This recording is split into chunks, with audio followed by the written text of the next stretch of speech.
Senhor esteja convosco. Proclamação do Evangelho de Jesus Cristo, segundo Lucas. Naquele tempo, quando acabou de falar ao povo que o escutava, Jesus entrou em Cafarnaum. Havia lá um oficial romano que tinha um empregado a quem estimava muito e que estava doente à beira da morte. O oficial ouviu falar de Jesus e enviou alguns anciãos dos judeus para pedirem que Jesus viesse salvar o seu empregado. Chegando aonde Jesus estava, pediram-lhe com insistência: o oficial merece que lhe faças esse favor porque ele estima o nosso povo. Ele até nos construiu uma sinagoga. E então Jesus pôs-se a caminho com eles. Porém, quando já estava perto da casa, o oficial mandou alguns amigos dizerem a Jesus: Senhor, não te incomodes, pois não sou digno de que entres em minha casa. Nem mesmo me achei digno de ir pessoalmente ao teu encontro. Mas ordena com a tua palavra e o meu empregado ficará curado. Eu também estou debaixo de autoridade, mas tenho soldados que obedecem às minhas ordens. Se ordeno a um, vai, ele vai, e a outro, vem, ele vem. E ao meu empregado, faz isto, ele o faz. Ouvindo isso, Jesus ficou admirado. Virou-se para a multidão que o seguia e disse: eu vos declaro que nem mesmo em Israel encontrei tamanha fé. Os mensageiros voltaram para a casa do oficial e encontraram o empregado em perfeita saúde. Palavra da salvação.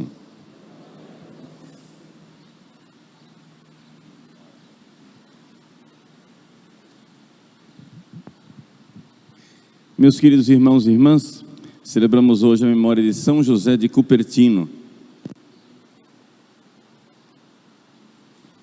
um santo franciscano conventual que viveu no século XVII.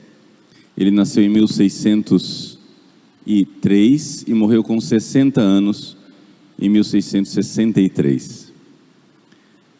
São José de Cupertino é conhecido porque era o santo que, aspas, voava. O que quer dizer isso? Ele, com o dom da mística e os vários prodígios e milagres abundantes com os quais Deus o presenteou, tinha esse dom de que na oração, arrebatado, o seu corpo levitava. Seu corpo se suspendia no ar. Mas vamos com calma, vamos explicar quem é São José de Cupertino. Primeira coisa, ele nasceu de uma família cujo pai era bastante virtuoso, mas assumiu várias dívidas, assinando uma espécie de promissórias. Quando a sua mãe estava grávida dele, não é? O pai faleceu. E então confiscaram todos os bens da família para poder pagar a dívida. Então São José de Cupertino nasceu num estábulo, como Jesus. Nasceu numa manjedoura, numa estrebaria. Quando ele cresceu um pouco, tinha um pouquinho mais de idade, apareceu um tumor nas suas nádegas, que tinha um cheiro horrível e fazia com que a criança sofresse grandes dores. A mãe fez uma promessa a Nossa Senhora das Graças e ele foi curado.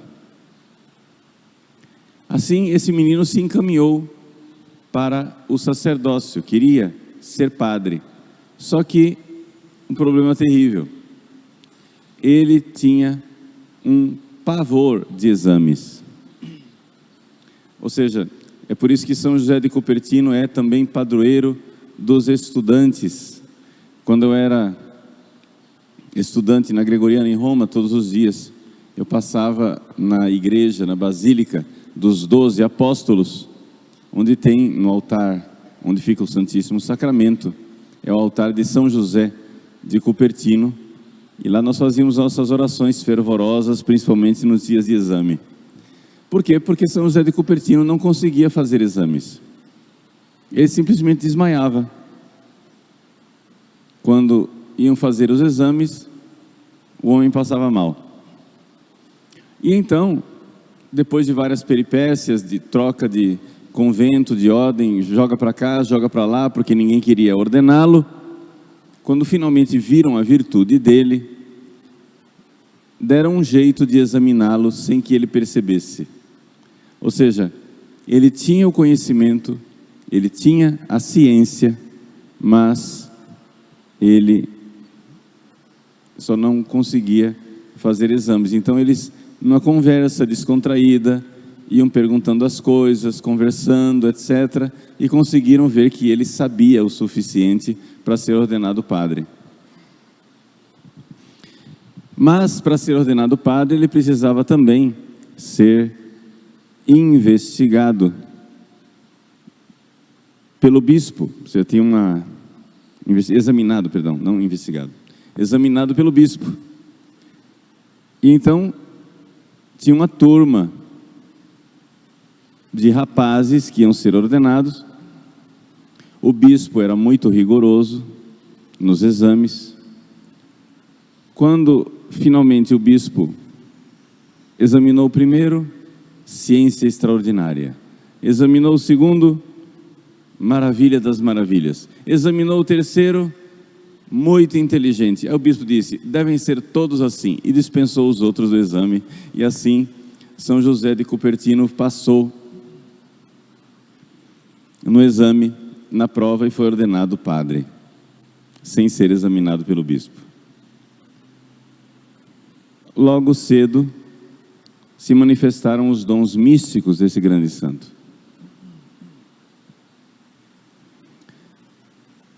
Para vocês entenderem esse dom da levitação, o que é isso? A um certo momento da vida mística, o santo é atraído por Deus. Deus puxa a vontade do santo. Ou seja, o que é que Deus quer? Que nós o amemos com um amor que não é nosso, um amor que é dele. Isso é a participação na vida divina. Então, o que acontece? Por participação na vida divina, o santo vai vendo nele um amor que não é humano. Esse amor que não é humano, é um amor divino. A vontade, o coração do santo, então, é puxado para Deus. Ele sente que está sendo elevado, puxado para Deus com um amor arrebatador. Então acontece algumas vezes, não é a regra geral, mas pode acontecer do santo, então, nessa hora que Deus puxa a vontade e atrai para si, que o corpo seja também elevado. E o corpo sai do chão. A primeira vez aconteceu na igreja,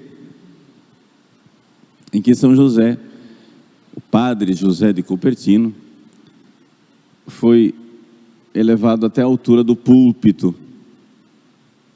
Mas isso se tornou cada vez mais frequente.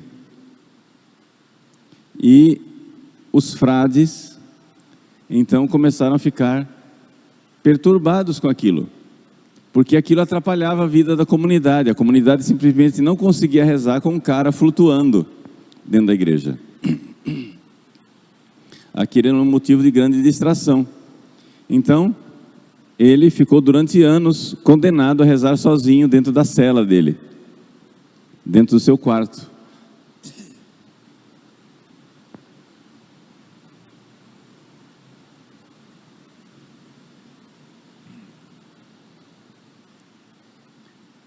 Mas logo se espalhou a fama da santidade. Curas prodigiosas, pessoas coxos, aleijados, que começavam a andar de novo, etc. E São José, com muita humildade, se deixava servir por Deus. Mas o que acontece é que, naquela época, a Inquisição, o Santo Ofício, ficava muito preocupado com falsos santos, feitiçaria, bruxaria. Então, o Frei José, Padre José de Cupertino, foi acusado diante do Tribunal da Inquisição para investigarem se ele não era um bruxo, um feiticeiro. Ninguém duvidava, vejam só, ninguém duvidava de que ele de fato levitava. Mas aquela levitação era de Deus ou era coisa do diabo? Essa era a pergunta que o Tribunal da Inquisição se fazia. Então terminou que ele foi, por causa dessa investigação, obrigado a morar em Assis, que foi para ele uma grande consolação.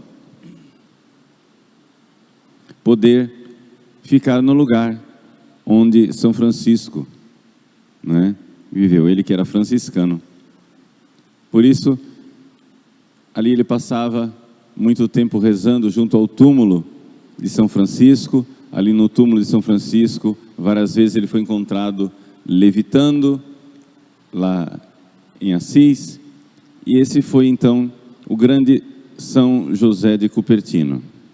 A morte dele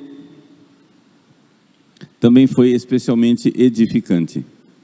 Vejam, eu estou resumindo muito a vida do santo, porque a vida de São José de Cupertino é muito prodigiosa, cheia de profecias, milagres, uma coisa assim, vale muito a pena a gente ver como Deus escolhe alguns santos para fazer mais prodígios e mais milagres, não é? Bom, ele então foi, fez o fim da sua vida terrena, com 60 anos de idade. Ele adoeceu e disseram: mas por que é que o senhor não pede a Nossa Senhora que o cure? Nossa Senhora já curou na sua infância. Ele disse: eu entreguei minha vida, minha saúde física e tudo aquilo que eu sou e tenho a Nosso Senhor, seja feita a vontade dele. Ele então, nos seus últimos dias de vida, não conseguia mais celebrar missa e pediu que levassem a ele a comunhão. Às vezes ele conseguia ir até o sacrário para comungar, às vezes levavam até ele. E ele então profetizou: no dia em que esse burrinho, ele se chamava de burrinho, no dia em que este burrinho não conseguir mais receber o cordeirinho, Jesus na Eucaristia, eu irei para uma vida melhor. E de fato foi o que aconteceu. Ele foi adoecendo cada vez mais, deram a ele o viático. Ele que já estava moribundo, quase morrendo, quando viu Jesus que vinha na comunhão, se levantou da cama, arrebatado, correu até Jesus e ficou em êxtase durante 15 minutos. Depois tiveram que levá-lo para a cama, com grande dificuldade.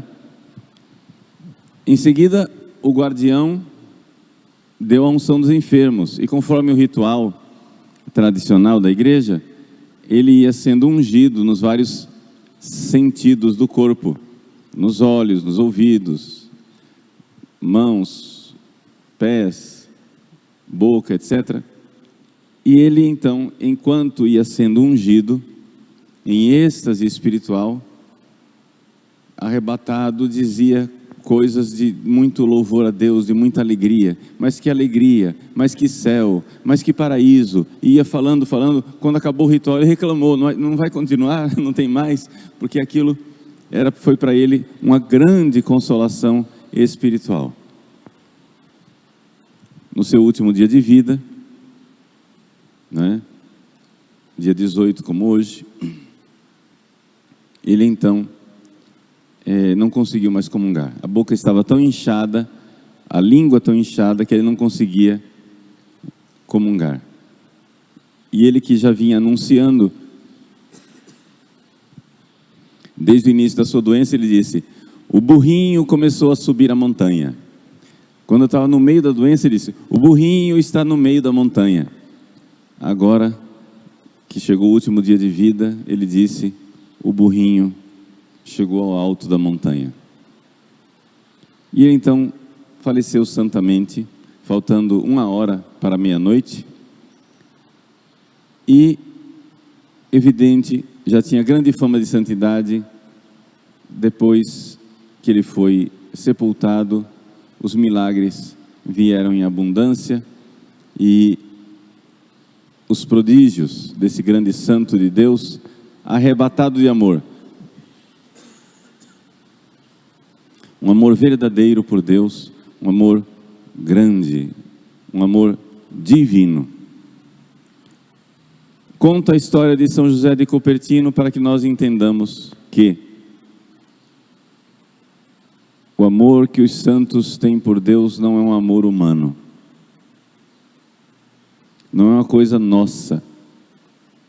Não é uma coisa que nós possamos produzir. Esse amor já está dentro de você.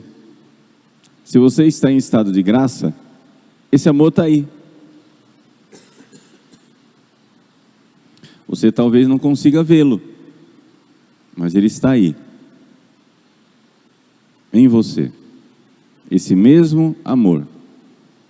Nosso Senhor disse, e nós ouvimos na coleta da missa de São José de Cupertino: quando eu for elevado, atrairei todos a mim. Mas para que nós sejamos atraídos, é necessário o desapego das coisas aqui da terra. E essa é a parte da vida de São José de Cupertino que as pessoas não enxergam. O santo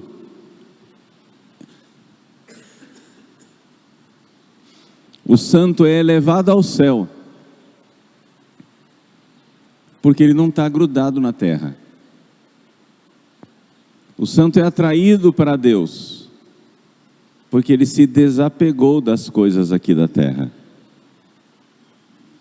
Então essas levitações abundantes, frequentes, numerosas de São José de Cupertino são para nós um sinal do desapego que nós precisamos viver aqui na terra. Durante essas levitações dele, que aconteciam sobretudo durante a missa, quando ele celebrava a missa, o povo ia lá para testá-lo, com agulhas, vela para ver se queimava a mão, se ele estava lá mesmo, estava em êxtase, não sentia nada, não se queimava, não sangrava. Iam lá para comprovar. E aqui nós não estamos falando de, ele levitou uma vez. Foram numerosas, centenas e centenas de vezes que ele foi visto levitando, com centenas e centenas de testemunhas.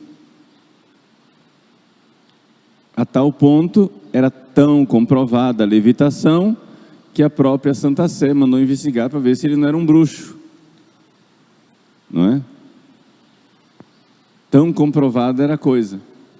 Claro que não era. Claro que a Santa Sé depois, a própria Santa Sé o canonizou. Mas nós precisamos enxergar isso. É isso que precisa acontecer conosco. Não levitar, mas nos desapegarmos desta terra e sermos atraídos pelas coisas do céu. E a primeira coisa que você precisa se desapegar é de você mesmo. Vamos supor que você quisesse dizer assim: mas eu quero levitar também. Se você não se desapegar dessa ideia, não vai acontecer nada com você.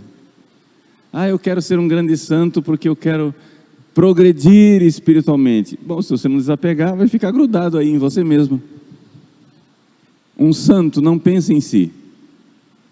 Um santo é esquecido de si.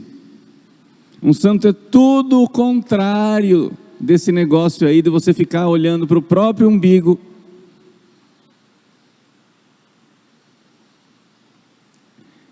Arrebatado por Cristo, olhos fixos em nosso Senhor, desapegado das coisas da terra, principalmente de si mesmo. Parar de olhar para você mesmo, parar de se preocupar com você mesmo, olhos fixos em Jesus, no serviço de Deus nos irmãos. Esse é o verdadeiro desapego, e é isso que faz com que nós sejamos arrebatados ao céu.